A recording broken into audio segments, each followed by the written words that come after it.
Here today with Fred Thiel, Assemblyman for District 1 of New York, Pete Topping, the Peconic Baykeeper, Sean Barrett, founder of Montauk Seaweed Supply, and Dr. Deborah Allers, Agricultural Stewardship Specialist at Cornell Cooperative Extension. I am journalist Alexandra Talty. We're here today to talk about kelp and the amazing news that's happening in New York. Fred, as an assemblyman from this district, you've been instrumental in pushing the kelp bill through New York State's legislature. Can you share a bit about this process and where we stand now? Sure, and the kelp bill, which is what we call it, in Albany as well here at home, is fairly simple in its concept, and that is we're dealing with underwater lands in the Peconic Gardener system. There's a variety of different ownerships out there. The state owns a fair amount of underwater land. Of course, the town trustees in the bays own underwater lands, but this legislation with kelp focuses on state-owned bottomlands. And due to previous legislation, the state had delegated the authority to regulate those bottoms to the County of Suffolk. And a little bit more than 10 years ago, we provided the county with the authority to lease those lands for shellfish purposes. And a whole program was instituted by the County of Suffolk. It just went through a 10-year review. But that focus of those leases was only for the purposes of shellfish, growing shellfish. So the bill that's before the governor now, because it's passed both houses of the legislature, would amend the law so that those leases could include kelp as well as shellfish. And that is in essence what the bill does. It applies in the Peconic Gardener system to state-owned lands. It's passed both houses of the legislature by overwhelming margins, and we're waiting for action by the governor. Great news. Pete, you grew up out east and now work as the Peconic Baykeeper. Can you share a bit about the water quality locally and the trends we've seen for the past 15 years? Yeah, of course. So, the reason why I'm in this seat today is when I was a kid, I witnessed the brown tide algal blooms affecting the Peconics in the mid-1980s. And that was kind of that moment of truth for me when I was about 5 years old, where just you could tell something was wrong with the bays. Since then, I've seen a lot of life return. We've had some pretty good crops of bay scallops. Some of the fisheries have increased. We have porgy and scup returning to the bays. But now, with warming temperatures and also an increased population out here, we're getting that combined effect of warm water, excess nutrient loads, and different types of algal blooms. We're seeing rust tides and red tides affecting the bays. And it varies from year to year, but there are definitely some severe problems still going on. When you see those sort of things happening, to me, it's the same thing that I noticed when I was 5 years old. There's something wrong with our bays. Everything's out of balance. So I'm really excited to be here today to talk a little bit more about restoring that balance in our bays. And how do you see kelp working within that paradigm of declining water quality? Excellent question. So we are understanding very quickly that a lot of the problems going on in the bays are coming from our actions on land. In Suffolk County, and especially eastern Suffolk County, the majority of our nutrient inputs are coming from wastewater that's going into the ground. We also have runoff and things like that as well. So we're working really hard to get IA, or an innovative alternative wastewater treatment systems in the ground that treat nitrogen and other effluents. We're seeing a lot more efforts by the towns to install green infrastructure like rain gardens and bioswales. But the real issue is that we already have a lot of these nutrients in the ground. They're traveling through the groundwater, which you often can't see, but if you've ever stood at the shoreline at low tide and felt that cold water on your feet, that's groundwater. So it's seeping in. And once that water gets into our bays, we're kind of at a loss with what to do with it. And our harbors are most vulnerable. So the way I see algae or kelp and other macro seaweed farming playing a role is we can target some of these farms toward the areas that need it most. The algae and seaweeds are going to take up the nutrients. We can remove them from the water, and we can use them back on land. So we're actually helping remove things that are already in the water from the water. Amazing. And thanks to the efforts of Assemblyman Thiel, we're at this point where kelp is almost legal, and we know it's so great for our waterways, but what do we do with all of this seaweed? Sean, your company, Montauk Seaweed Supply, was the first ever company to be certified by New York State Ag Markets as a fertilizer. Can you talk about that a bit? And do you see this soil amendment moving further than New York? Sure, yeah. Great question, Alexandra. And I first want to say thank you for putting this on tonight, Kathleen, Masters, and Barley, for having us here tonight. I'm really excited about this topic. We were talking earlier about people who get excited about seaweed, and we're trying to get that enthusiasm to be a little more contagious. But there are some good kelp enthusiasts here tonight, which I'm excited to see you guys.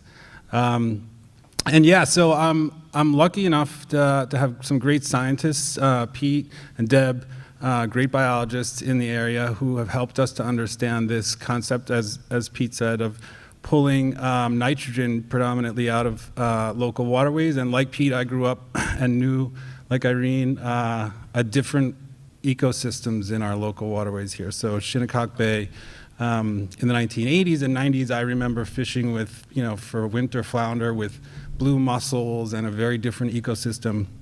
And so when you grew up, I think, seeing the degradation happen, and then you have really good scientists help you understand how that's happening, and then a solution comes along, we just felt pretty motivated to pursue this kelp farming path as a solution to helping the local waterways. And I think the fertilizer conversation, we had worked for years experimenting with fish as fertilizer, and Kathleen, we used to have processing for the community's portafishery program we ran.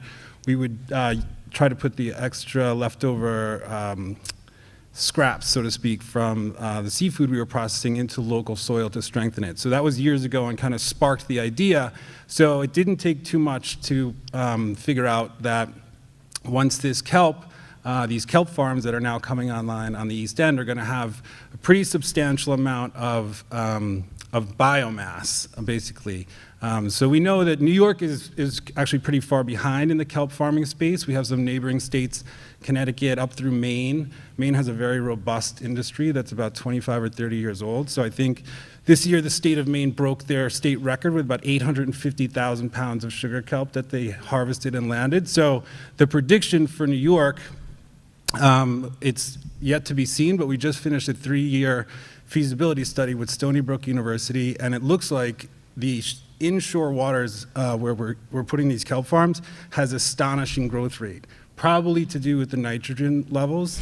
So the idea to create, as Alexandra had pointed out, a fertilizer product, we thought at first was this brilliant idea, but we also started working then with some Shinnecock and indigenous people who explained to us, like, that's actually very old. That idea goes back many thousands of years. And so we gained a good education there. And then all along the way, everyone just agreed that if there's a place that we're going to be putting this kelp after we're farming it in the chain, that back into the soil makes really the most sense. And so on this journey, I was lucky enough to run into Deb, who happens to have probably the most commanding and authoritative understanding of this subject. And I'll let her speak on that. But kelp and macroalgae being converted into a soil amendment or a fertilizer product makes sense on a lot of different levels, and I'll let Deb explain why. Debbie, yeah, that was my next question for you. It was a good transition. Yeah, exactly. You have a PhD in soil science, so please share more about how kelp and other seaweeds work as soil amendments. Yeah, it's a really good question because when we think about kelp and other seaweed products, there's actually almost about 10,000 different species of seaweed out there.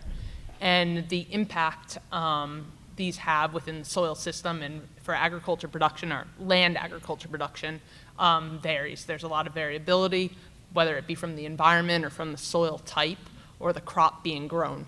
So the consistency of any soil amendment and the impacts on yields varies. But generally, a product like kelp and seaweeds, these have been around for forever. Like Sean mentioned, we know people have used these for very long periods of time. And the one thing we know, and I think the literature, there's a lot of literature out there. There's no real literature out there on sugar kelp, which is one of the newer kelps that are being grown around here. But we know it doesn't act so much as a source of macronutrients for crops. Macronutrients being our nitrogen, phosphorus, and potassium, the N, P, and K that people often see on a fertilizer bag or something they might buy from a garden center. Those three numbers, you might see like 10, 10, 10 or 155, whatever, that's your N, P, and K. Those are your macronutrients.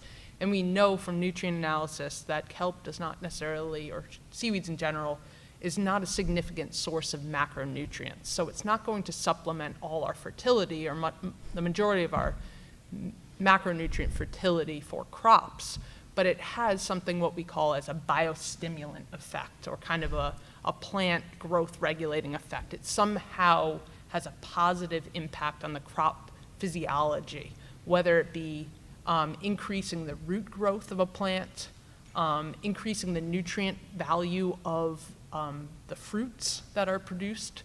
So it almost improves the immunity of the crop, or increasing the resiliency of plants during times of stress.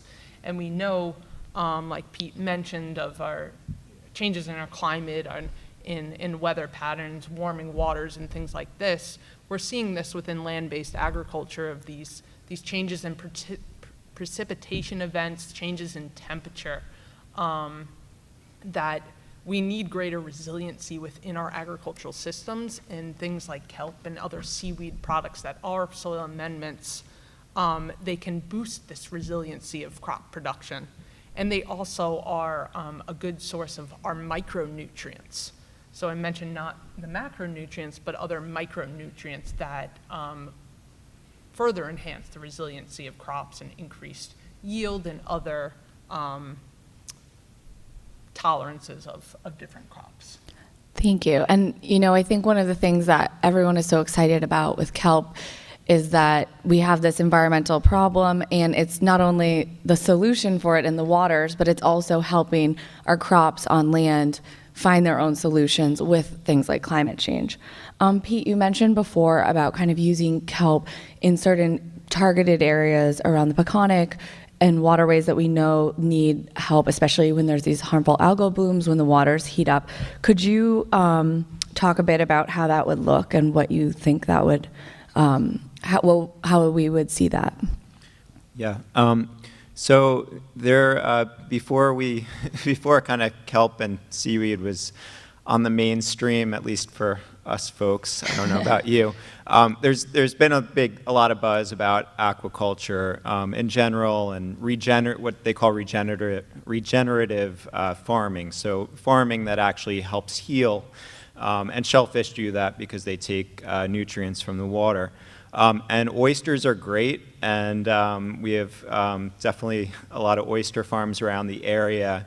But if you're an oyster farmer and you want to help clean up your local harbor and put your oyster farm in that area that's most polluted, even though those oysters will do a really good job, you're actually not allowed to do that because it creates an attractive nuisance and a potential health hazard if those contaminated shellfish get eaten. So the interesting thing with these macroalgae, kelp in particular, is it's grown as a winter crop. So one, it's not really in the water when you're going to have a lot of user waterway conflicts. But it can also be tucked away in these coves that are getting the most amount of nutrient loading from the groundwater. Maybe they're high-density residential areas with stormwater input. And most of these seaweeds can be just simply spooled on a line and laid in the on the ground on the bottom in a few feet of water. I've heard the term a lot, set it and forget it, where you just kind of put it out, let it do its thing, and then late spring, you pull those lines out, harvest the biomass. You folks can go to work doing what you need to do with it. And meanwhile, you're removing some of those excess nutrients from the water. So it's really kind of a win-win. If you've seen the price tag on some of these permeable reactive barriers and some of these other projects going on to mitigate nutrients coming into the water versus putting out a few lines of seaweed in targeted areas and then having someone actually buy it and pay for it, it's pretty incredible. So we actually have an opportunity here. I also wanted to mention, prior to becoming involved in environmental work, when I was a kid, I worked for a garden center, and I'm not going to name any garden centers by name, but I worked for a garden center, and the amount of fertilizers and fertilizer trucks that I saw come into that garden center every day, and the landscapers that were just buying it to put on the lawns, that's another problem where we're importing all these nutrients from other places, adding even more to our problem. If we can take those nutrients out of our waters, keep it local, close the loop, and have people pay for it, it's a win-win-win for everybody.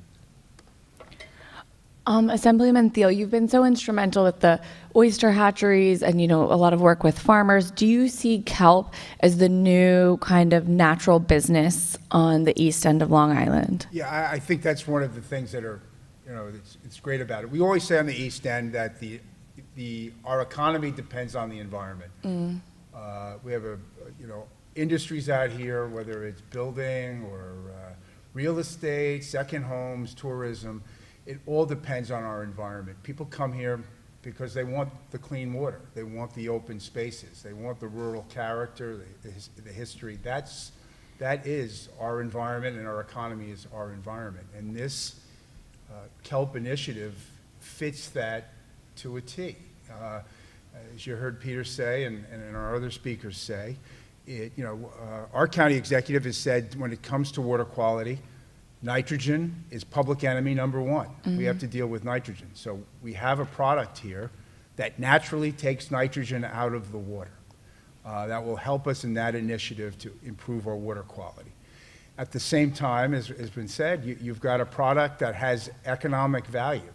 So, in my district, it's farming and fishing are still of critical importance, and I spend a lot of time trying to help those industries. And the two largest commercial fishing ports in the state of New York are Shinnecock and Montauk. Those are the two largest ports, big part of our economy.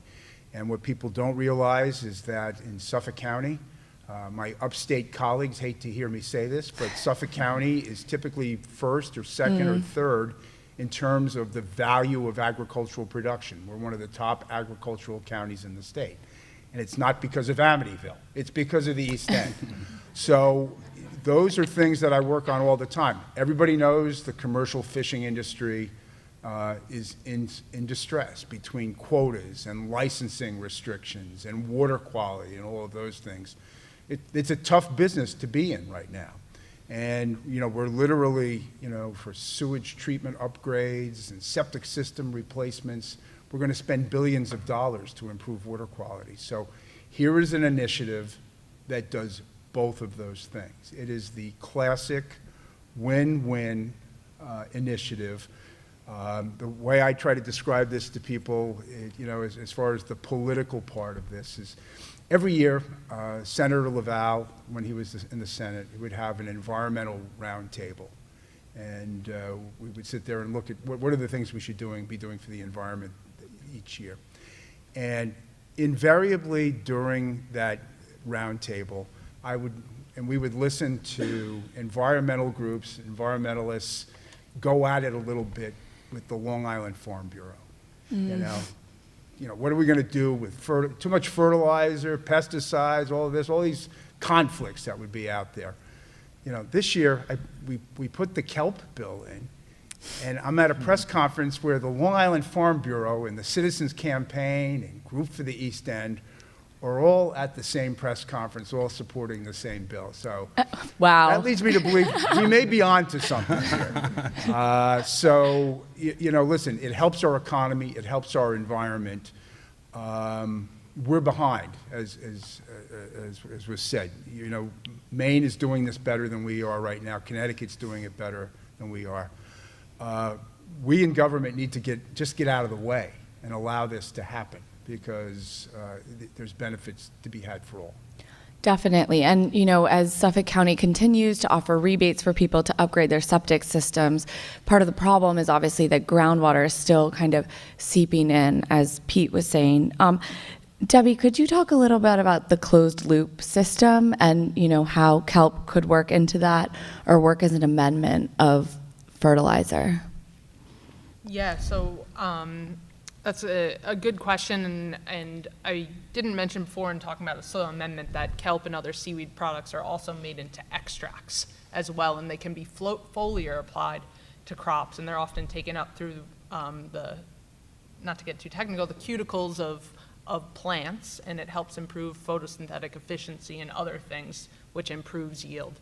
So they're more than just the kelp meal and actual soil amendment side of kelp and seaweed products, but also creating these extracts that can be used for various applications. And so really what we're looking at now is that, as Pete and everyone's mentioned, we're removing nutrients from our waters and then putting them back locally on our farms, potentially. And so the need for importing other fertilizers or other types of amendments at a local level is potentially going to be reduced. That's really the goal. And a lot of what we do at Cornell Extension is educating farmers and agricultural stakeholders and working with all the partners like Farm Bureau and our local politicians around what are other local products that could provide fertility and reducing the need for importing external sources of fertility. So also producing kelp can be used in compost, and there's a lot of conversation around compost as a soil amendment right now, and reducing our food waste and recycling all those nutrients at a local level for use back on our farms. And so that's what the closed loop refers to, of that idea of extracting or taking up the nutrients from our waters and then putting them back on our lands and not having to then go outside to acquire our fertility, in essence. And also thinking about going back to the resiliency and climate side is that there's no silver bullet to anything when it comes to climate solutions, and kelp farming and using or having a larger scale aquaculture industry on the East End. It's another tool in the toolbox for both our marine and our land-based farmers. I love that. Thank you. And Sean, you, out of everyone on this panel, has probably spent the most time out on the boat growing, harvesting kelp. Can you talk about that process? Because I think we all know what seaweed is, but maybe we're not as familiar with what that looks like. And, the massive tons. When I talk to kelp farmers, they're like, oh, I had 800 pounds of kelp. That's, huge amounts. So It's a lot, yeah. And yeah, great question, Alexandra. And I'm not a kelp farmer, so that's an important distinction to make. Sorry, And not we're a kelp fiercely farmer. Territorial, true kelp farmers, which New York has only had experimental research kelp farming done so far, but we do have a really good kind of roster lineup of some folks who are going to be getting involved in the next couple of years. So what we're doing in the interim is bringing farmed sugar kelp across from Connecticut temporarily, just because the way that the kelp farming kind of seasons and cycle works is that they plant, as Peter said, in the fall, it grows in the winter season, and then there's window in the spring where there's this harvest season, which kind of comes almost like an avalanche fashion, where there'll be a 10-week a 10-day or 2-week window where everyone is landing there, is harvesting and landing their kelp at once. So from an infrastructure, Long Island has lost a lot, especially the East End, as Fred was saying. Shinnecock and Montauk are our biggest fishing ports, but we've lost a lot of our working waterfronts there. So we're not really ready to be taking hundreds of thousands of pounds of kelp out of the water. So there's a whole supply chain here that this year, while the science and the law and all the boundaries are being put in place, we're starting to run some prototypes and figure out how to do, there's a really interesting and tricky chain here that has to happen to get kelp from farms in the water, landed, stored, and then processed. And then Deb fields a lot of these questions for me often, but we get into desalinating, dehydrating, grinding, milling, packing, all these kind of, to make it into a fertilizer product. And as Fred had mentioned, there's jobs in each one of those sectors. So unfortunately for me right now, we're hiring people and paying them kind of in a research phase as a small business, which is a little tricky, but we're getting through it. We have a bunch of people volunteering to help us with this too. But yeah, ultimately by next year, we anticipate probably having 8 to 10 local kelp farms coming online and having this system kind of set up where we'll know how to extract their kelp, land their kelp, and hopefully be bringing sea to soil. That's the whole gist of what we're trying to get done here. So. Amazing. Can't wait to see that.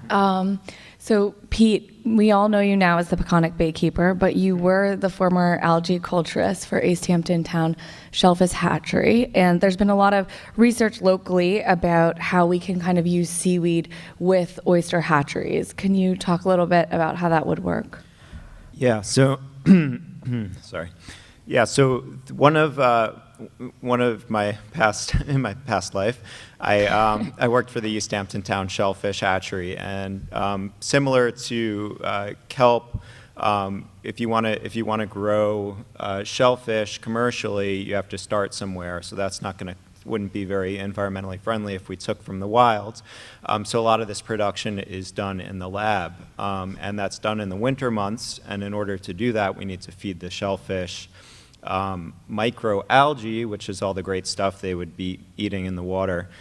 So in the lab, scientists, and I've benefited from this, have figured out how to culture different strains of microalgae. And if you really ever want to get a good window or get some insight into how quickly these blooms can occur, you should visit one of these hatcheries. You can take a few milliliters of an algae culture, add it to a bunch of water, add some nutrients, and within a couple days, you couldn't see through it. It looks like Coca-Cola. So that's, in essence, what's happening to our bays in the absence of a balanced ecology. So when these oysters it's not as much in the hatchery, but out in the bays, one of the environmental concerns these days that we hear a lot about is ocean acidification. And when the pH of the water level decreases too much as a result of too much CO2, that acidifies the water, and that acid will break down the shells of not only bivalves, but a lot of marine organisms. So one of the promising features of kelp farming is because it can be grown in tandem with other aquaculture systems, in particular oysters.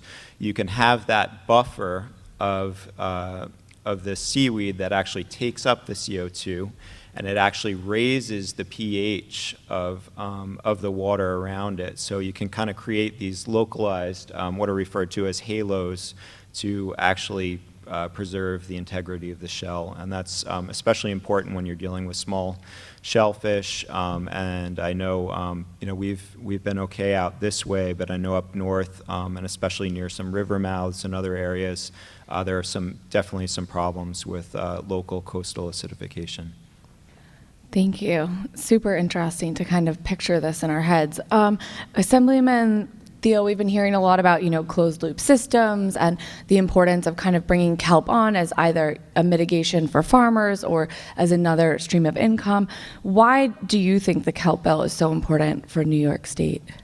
Well, first of all, it's the economy, it's the environment, and we are in an area, on the east end of Long Island, with those benefits. I mentioned, the importance of agriculture here, and I mentioned the importance of the fishing industry, both commercial and recreation. And, in the face of climate change, in the face of development and water quality degradation, all of these industries are challenged. And, it's like adapt or die. And that's kind of the way that I look at this. And, harvesting shellfish, wild, in the bays, or, agriculture as we typically think of it. I mean, those things are still important, and we need to foster those things. But we also have to look at new ways and adapt to changing conditions so that these industries can continue to be the tradition and have the importance that they've had in our communities for centuries. They're all under threat, and to me what is most important is that this initiative and others like it allow these industries to adapt to changing conditions and to find new ways of sustaining themselves. I mean, we don't farm like we did in the 1640s. We don't fish like we did in the 1700s. And this is, to me, as far as our traditional industries, is the new wave of farming and fishing that is going to sustain us into the rest of the 21st century. So that is why I think this bill is so important, because the things that make the East End special, and the traditions that we've had, it's not perfect, but we love it, and apparently, judging by the traffic out there, so do a lot of other people. But we want to keep those things that are special, and this is a way, I think, of adapting to those changing conditions, while again promoting policies that are good for the environment, good for the economy, good for the land, good for the water. And to me, that's why this initiative is important, because it takes what is threatened and makes it sustainable. Definitely. And I feel, as we look into the future, that is such an important idea of kind of making things sustainable. Debbie, we've talked a little bit about soil amendments and the history with Indigenous peoples. Can you share a little bit about the history locally with the Long Island tribes and, other coastal communities using seaweed as soil amendments? Yeah, so we do some work. Cornell Extension does quite a lot of work with our local indigenous nations, particularly the Shinnecock Nation, and we know for a long time, and there's evidence throughout history that coastal communities have utilized harvested seaweeds. Maybe they just wash up on the coast, on the beaches. Using those in some form as a soil amendment, whether it be on small-scale gardens or putting these in compost piles. So there's lots of evidence that kelp has been used for a long time. And now currently, because of this real interest in kelp and increasing our aquaculture industry, here on the East End, we are now doing, we're in the second year of a local trial using locally grown, harvested sugar kelp and applying it to our soils under our environmental conditions. So we're really starting to get a picture of how our locally grown and harvested, processed kelp fertilizers being used on our farms.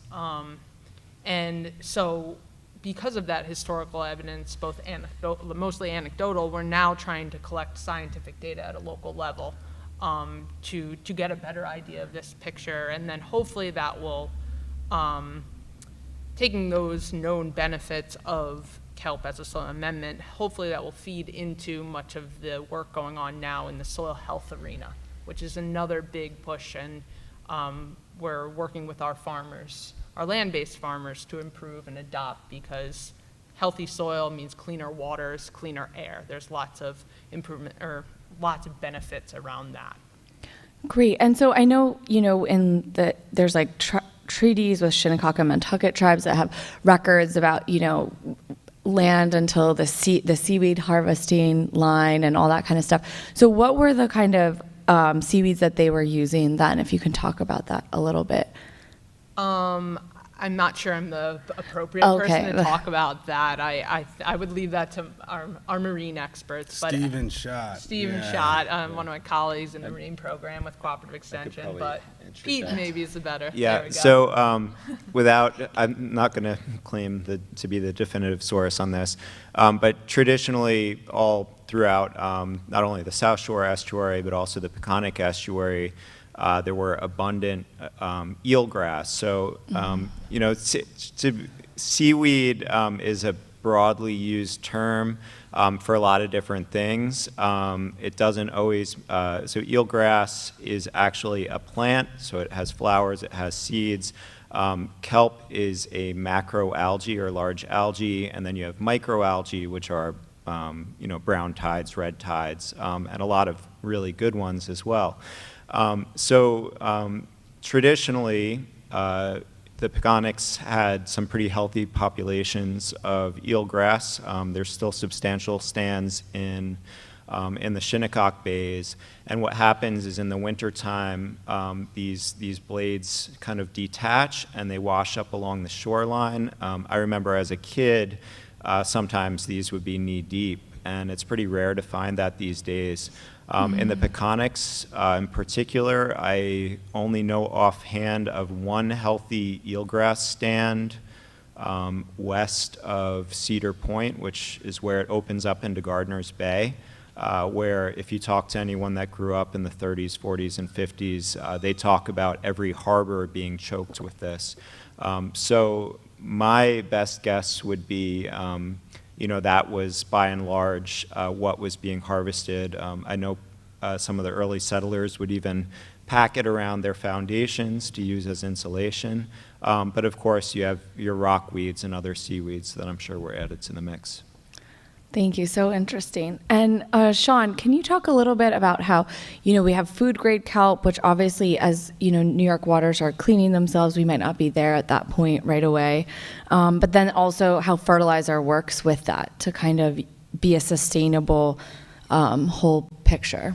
Yeah, great question. And I think a really important part of the economy of kelp farming is finding a market for the whole crop. So there is a culinary grade. There's a kind of softer, more flavorful.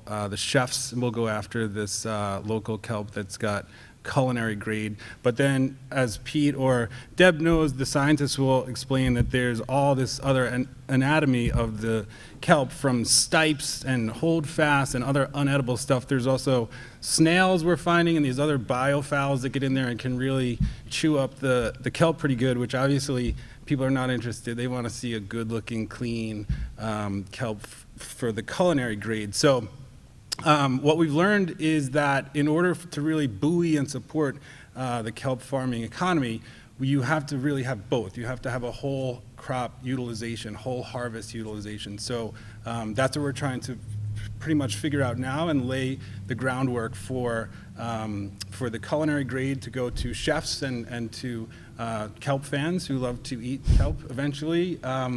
We'll have local kelp coming to local markets for food. But there's really 3 F's in kelp space that they look at, and it's food, fertilizer, and fuel.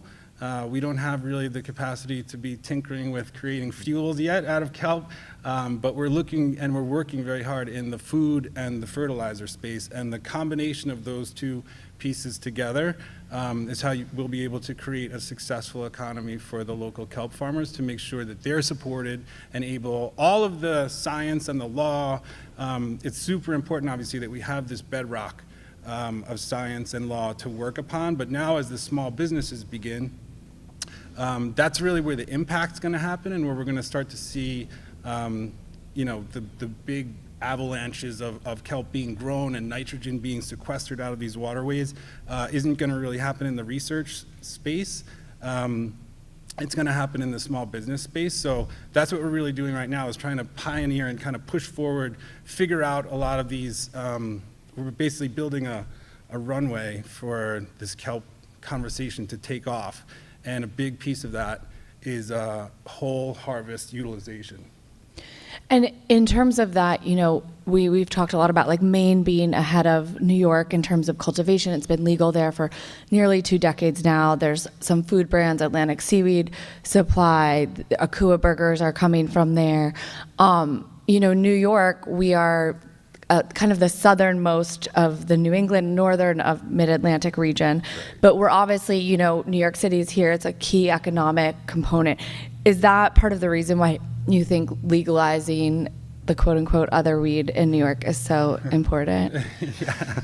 Yes, legalizing the other weed in New York is very important. And seaweed, yes, in case you didn't know. So yeah, geographically, right now, this whole kelp conversation lives in New England. So Montauk is the northernmost port in the Mid-Atlantic region. We're a separate region from where all this kelp farming is being done so far. So we always ask ourselves, like, what's really new under the sun? Like, what's really new? And as you can see, with pioneering laws, which Fred has championed to get through for us, with the science that Pete and Deb have been doing, we really are doing something that's new here, that's brand spanking new. And so when you have that opportunity, which is really rare, you want to make sure you get it right. I think that's, it's rare to be able to start from scratch, so to speak. So I think that our proximity to New York City, there's all these different variables that make our market unique. Water temperatures and things come in. It's actually, the kelp grows here much faster, much thinner. So we're learning a lot of this stuff as we go. But I think that the folks you mentioned, Atlantic Sea Farms and Akua, who are doing food predominantly out of Maine, we're working with them and taking some of their excess to do some of our trials and prototypes. But my suspicion is we're going to end up doing a lot more kelp seed to soil, a lot more kelp fertilizer work here in this region, in the Mid-Atlantic region, for a number of reasons. There's a lot less processing. We don't really have the shoreside processing that's required to do the food piece for kelp really well, like they do in Maine. They call it latent infrastructure, so they're using a lot of leftover lobster factories and things like that we just don't have here. So, but I'm happy to announce MontaukSeaweed.com. We're going to be bringing our first products live this weekend. So amazing. If anyone's interested to learn more about this or buy New York's first processed kelp meal fertilizer, MontaukSeaweed.com. You heard it here first. You did, literally. Literally. Breaking news. Debbie, you mentioned that kelp is used as a biostimulant. Are you seeing that with the research and the locally grown sugar kelp that you're using locally in the research that you guys have been doing? Yeah, so I was saying that, so kelp can be used as both a soil or foliar amendment, and from the soil standpoint, it's known to really have these biostimulant effects. So these positive, some sort of positive or impact on the actual physiology of the crop and other aspects of the crop. So this research that we're doing locally, it's been 2 years. We're conducting this in Riverhead at the Cornell Research and Extension Center up there. And we are looking both at crops grown in greenhouse production and also tomatoes grown out in the field. And so far, locally, we're not seeing these impacts on soil fertility in any direction. We only have 1 year. I'm only talking about 1 year of results so far because we're in the middle of the second year of the trial right now. So I don't have anything to share on that standpoint. But we have seen within the greenhouse environment some potential of these biostimulant impacts. And these might be on improving germination rate of the plants being grown, or potential ability to withstand drought or water stress. So if we think about the frequency of rainfall events, we've gotten quite a lot of rain this season. However, last year we went about 3.5 months in the peak growing season in almost a drought last year. So farmers relied heavily on irrigating their crops. So could kelp be something where we could cut back on our irrigation by improving plants' ability to withstand droughts or more infrequent rainfall events? So we are seeing, at least at the greenhouse scale, in potted trials, biostimulant effects. We've yet to see in just 1 year any impact at the field level in the soil environment. But you need more than one season, and there's a lot of potential for seeing a positive effect. And there's a lot of other variables that play into this. Some I've already mentioned, the differences in weather patterns between season, differences in soil types. So you might see positive effects in one field and not in another. It depends on the crop being grown, the variety, the management of that field. So there's just a lot of variables that may change the impacts of kelp in any given environment. Thank you. And do you or Sean have any tips for any home gardeners that might be watching and that can now buy Montauk Seaweed Supply fertilizer about how to apply it, like when to do that? So we've been working now on bringing prototypes to market since like about May, and we're working with landscapers, arborists, all the great plant folks out there. Edwina Von Gaal has been a huge help to us. And so it's different for each one. As Deb had mentioned, we have two products. One is a foliar spray that you would mix with water and spray, and all the instructions are right on the package. So, and the other is a more granular crumb that you would mix in side dress or top dress with soil.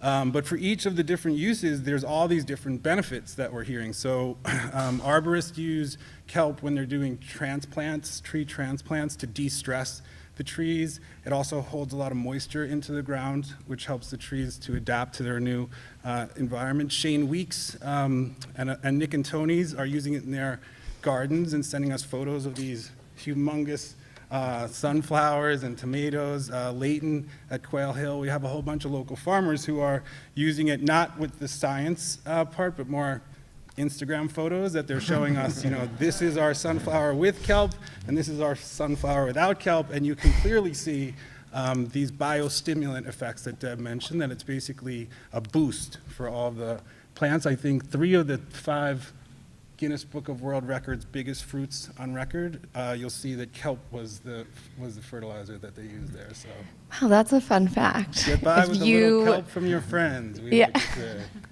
If you're trying to enter one of the biggest pumpkin of the year awards, maybe sprinkle some kelp in there. And I'll just add too, from the home gardener perspective, they can be applied when you're transplanting. You can soak seeds within a kelp extract as well. So it's like a seed soaking before you direct seed into your garden. They can be foliar applied multiple times throughout the growing season. So you can either incorporate the amendment into the soil, or you can top dress, so just apply it, kind of band it around the base of a plant. And yeah, Sean mentioned, just like any fertilizer product, read the directions, follow the recommended rates on those products. So I just wanted to make that point. So. Thank you. No, that's great, I think, for anyone watching. Assemblyman Thiel, you mentioned before, Suffolk County, or our district, oftentimes I don't think people think of the East End as an agricultural place, even though for the people that call it home, we all know that. Has that been a hurdle in bringing the kelp bill to New York State Legislature, or what have been some of the hurdles you've experienced? I don't think it was. Having my job is always educating people about what the East End of Long Island is all about. That's for sure. And whether it's the fact that it is small towns, and not everything is the Smith Haven Mall and the Levittown, right? I mean, the East End is different. So that is part of the job. Not so much with this regard to this particular bill. I thought that, again, the stakeholders that supported this bill, environmentalists, farmers, aquaculturists, that was great. The hardest part was educating the regulators, the DEC, agencies like that maybe, there's a reason why we're behind New England, okay? And that is, in my opinion, we don't have, within the bureaucracy, the advocates for our fishermen and for these industries, and that, we need more advocacy instead of just the regulatory part of this. So it was an education process because people didn't know what kelp was, or they certainly didn't know what kelp could be. So the resistance I got was just people not knowing and not viewing it as, in state government, as their role to help try to promote something like this. And but we overcame that. And as I said, the votes for this bill in both houses were overwhelming. Whether they were from Long Island or Plattsburgh or Manhattan, there was overwhelming support for this. And I'm confident that the governor will approve it also. He did approve the other weed, right? So hopefully he'll approve this one also. Maybe it's the year of land and Yeah, seaweed. well, the one story I do tell, when we were in conference last year, we were talking about marijuana. I mentioned this before, marijuana, and we're also talking about a plastic bag ban. And I got up in conference and said, when I was a college freshman at Cornell University about 50 years ago, the first time I ever saw marijuana, it was in a plastic bag. And I never imagined that 50 years later that the marijuana would be legal and the plastic bags would be illegal. So it's kelp's term. Yeah, I'll just leave it at that. So. I love that. We have some time still for some questions. If anyone in our live audience has a question.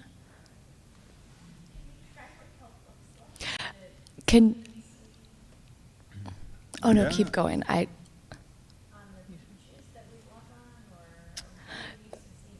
Yeah, So the question is, can you describe what kelp looks like, and is it what we see on the beach, or is it what we're used to seeing? Yeah, so sugar kelp, which seems to be the center of attention, as Deb said, there's 10,000 different species of seaweeds and kelps out there, and as Pete was saying, locally, there's really a botanical gardens of different species out there. So I think the Long Island Sound has 250 documented different species, but sugar kelp specifically, Pete, help me out with this one, Latissimus saccharina. You got it. All right, boom.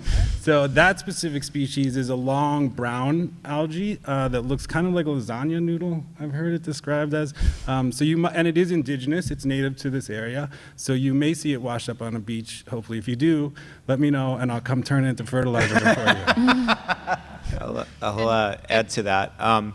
So with sugar kelp in particular, Long Island, Sean mentioned it's technically the mid-Atlantic, but if you stand at Montauk Point, you can see New England. So it's kind of like that merging of waters. So when you move further out toward Montauk Point, the water is quite a bit cooler, so you'll see more species that you'd find a little further north, like blue mussels, but also washed up on the beach out in Montauk.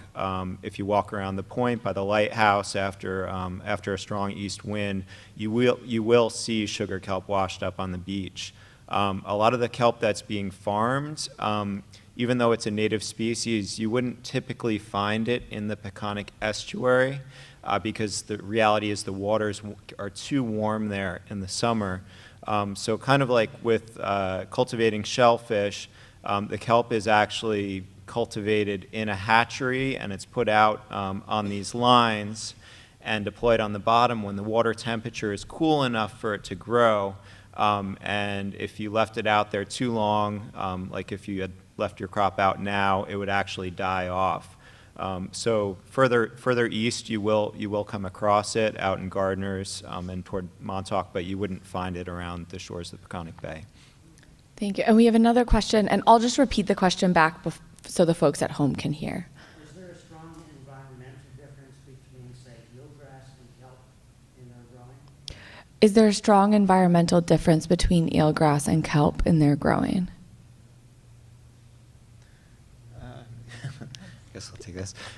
So, with eelgrass, one of the reasons that's suspected for die-off locally, in addition to some of the algal blooms blocking light, they do think the water temperature has gotten a little bit too warm. But typically, eelgrass grows in areas that are more sheltered, so you'd find it in your harbors, creeks, and your coves in the open bay. Whereas kelp has something Sean mentioned earlier. It's called like a holdfast. It's not quite roots, but it looks root-like, and they grip onto rocks. So eelgrass has as a plant, it has actual roots, so it can grow into the bottom. And once it gets a foothold, it can spread out into a pretty dense meadow.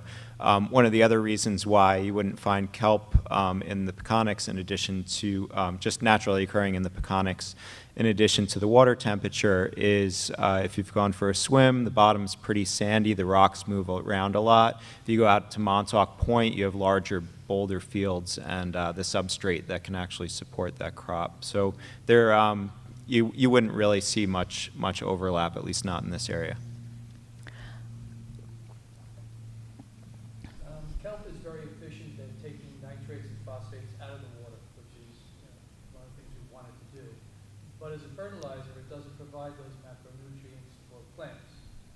So where do they go? Kelp is very good at taking phosphates and extra nutrients out of the water, but as a fertilizer, it doesn't apply those. So where do they go? And that's funny because I asked the same question to our marine guy, Steve, because I was curious. They have these bioextraction capabilities, but then they're not producing that fertility. And I had a feeling someone was going to ask this question about it, but part of it, certainly nutrients will go to the growth of the plant itself, and I don't know if I have a good answer for that. I think aquaculture, someone who specializes within macroalgae, might have a better answer than myself. I don't know, Pete, do you have any thoughts on that, or someone else?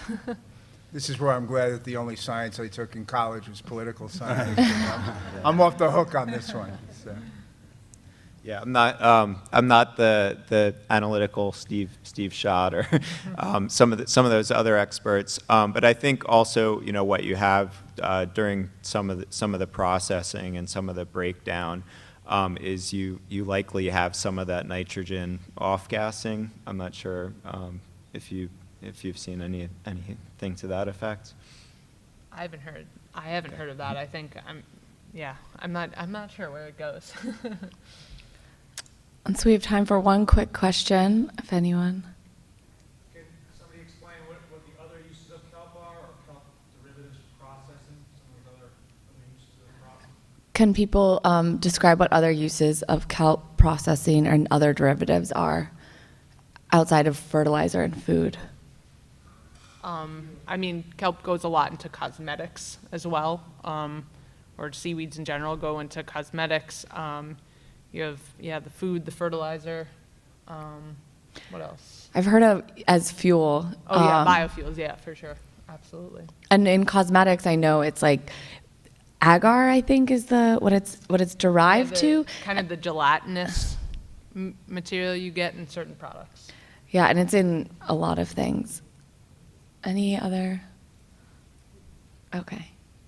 I think one of the advantages that I've read about is that kelp growing is in the same real estate in the water that the oyster cages can be in, because they grow vertically.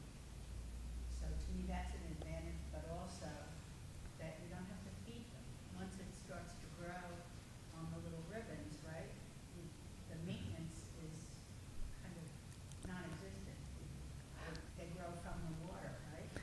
Yes, and actually, thank you so much for that question. We'll answer it after, but we're going off air. Thank you to Channing Daughters Winery and Shellworks Oyster Farm for today. Thank you.